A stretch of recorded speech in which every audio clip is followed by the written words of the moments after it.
At sa amin, nakapag-harvest na kami. Kakatanim lang eh. Oh, so, hindi, buti na lang yung timing, hindi yung bago aanin, nakapag-ani na tayo.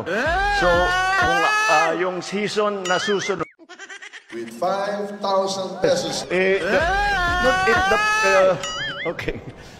It's, there's a, hindi.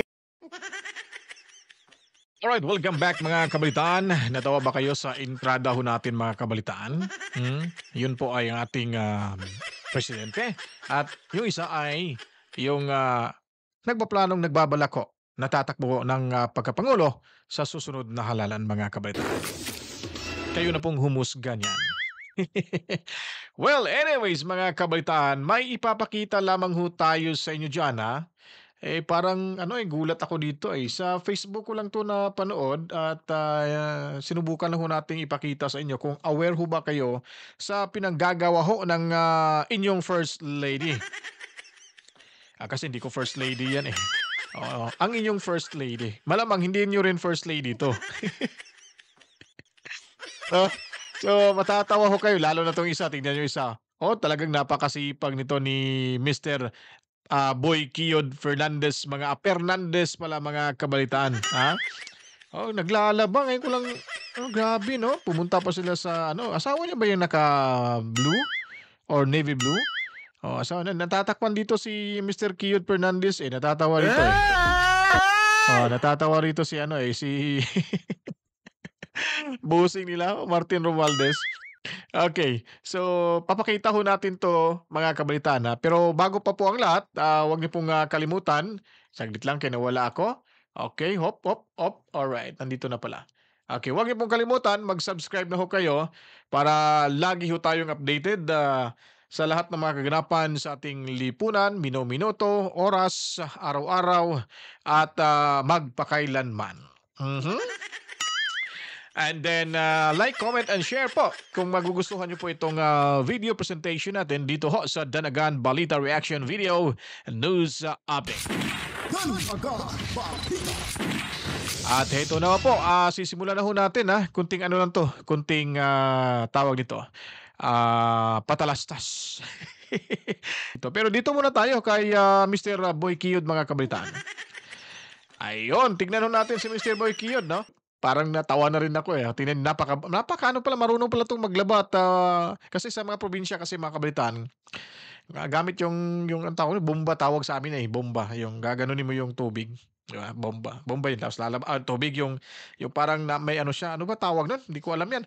Tapos lalabas ho yung tubig. Panoorin niyo po. Grabe Basta mga politiko talaga gagawin ang lahat para mapapaniwala ho nila. Ayun ang tama palang term. Mapapaniwala nila yung kanilang mga konstituente.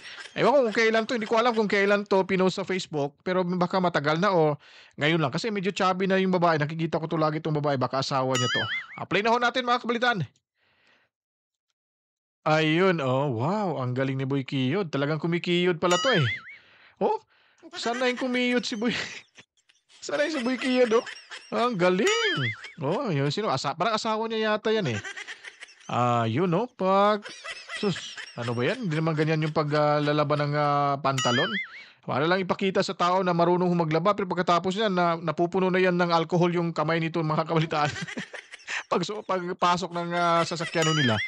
Grabe pakitang tao talaga ni Boy Kiyod Yun hindi pa marunong magsampay ng pantalon.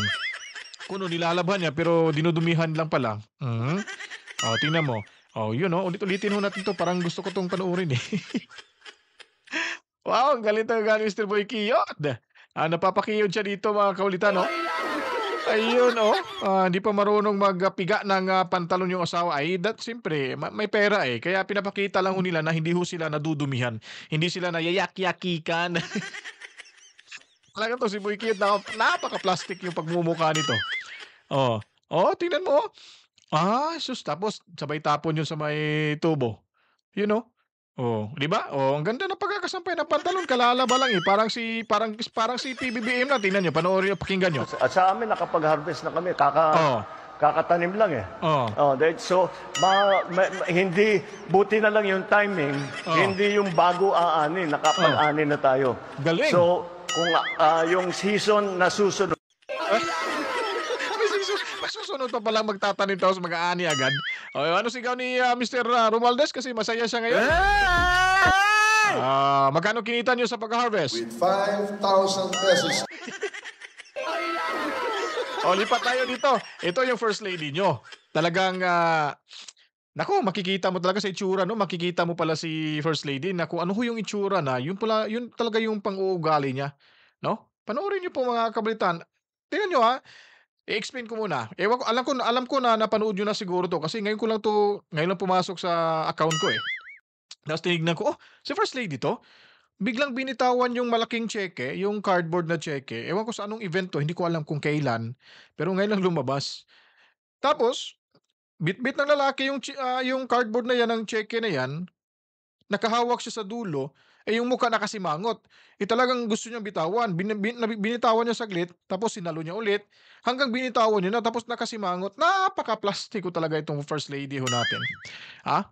Parang naniniwala na ako ni Ma'am Sara Duterte sa ganito pala yung pang-uugali nito mga kabalitaan. So ito, pakita ko sa inyo ha. Kayo nang humusga dito mga kabayan, panoorin nyo. Di ba? Hawak-hawak niya. Hawak-hawak niya. Tingnan niyo yung itsura nito. Nakasimangon na, ha? Parang pinunit na plastic bag. Titigan niyo, bibitawan niya yan, oh. Toyong. Nakasimangot. Nakasimangot. Ulitin natin. Nag-freeze tayo, saglit lang. Okay guys, balik ho natin kasi nag-freeze tayo. Panoorin niyo ulit mga kabalitaan.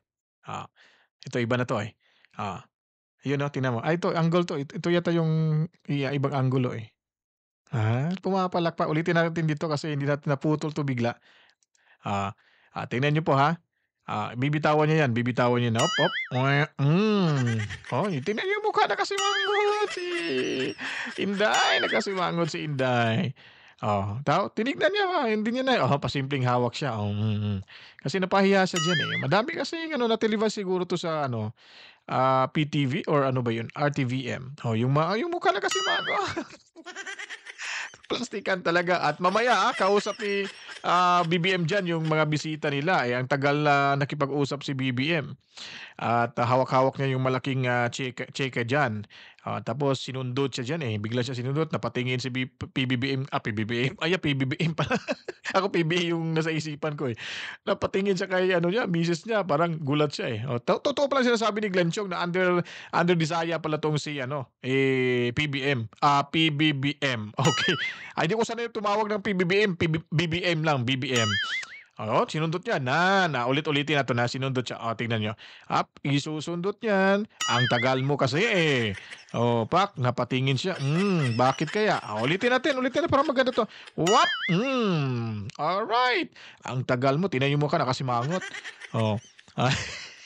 Tingnan mo nakasimangot. Ugali pala. Talagang totoo sinasabi ni Glenn Chong na pangit na yung ugali nito.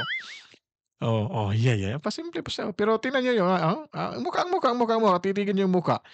Titigan niyo. Galing talaga. Lumabas yung yung totoong, kahit kung ugali mo talaga mga kabaitan na ganyan, ay hindi mo talaga may mukha nito.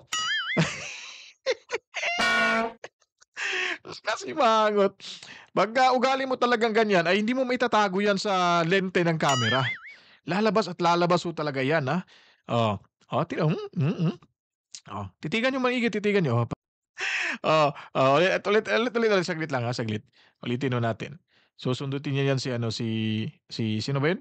Si President, si BBM. Pak, 1, 2, 3, action! Paya si BBM dyan eh. Nakasimangot na yung mukha ni nanay ni Inday. Di ba? Pero ito yung matindi, ulitin natin. Ito yung matindi, yung binitawan niya bigla. Ito, tingnan nyo. Right, camera, action. Pak! Kawawa yung lalaki. Nabigla siya eh. Sabay hawak niya para sabihin na, kaplastikan talaga ni nanay. Huli ka, Balbon. Yun po, yun lang po ipapakita ko sa inyo. Okay. So, ano masasabi nyo? Totoo ba yung sinasabi ni Atty. Glenn Chong na ito pala yung pang-uugali ni First Lady nyo? Ha? Di ba? Grabe, no? Ako, Ewan ko lang kasi may pera kasi yan sila, hindi nila ramdam yung mga gano'ng-gano'ng bagay, eh. Kasi ayaw nilang, utus-utusan na sa publiko. Kaya nga hindi nga 'to pumasok siguro sa politika si First Lady, kasi ayaw niyang, ayaw niya sigurong, o hindi niya matatanggap na utusan siya sa taong bayan. Ayun po, share niyo po yung video ito kung nagustuhan niyo po. Maraming salamat. Kita-kits tayo sa susunod pang mga, i-upload nating video. Dito lamang ho sa Danagan Balita, reaction video, news update. Follow, like, and share. And of course, ay huwag kalimutan, ay follow pala sa page, Facebook page ko pala. Huwag kalimutan mag-subscribe ha. Alright, to God be the glory, Mawa. Chip, chip. Peace out.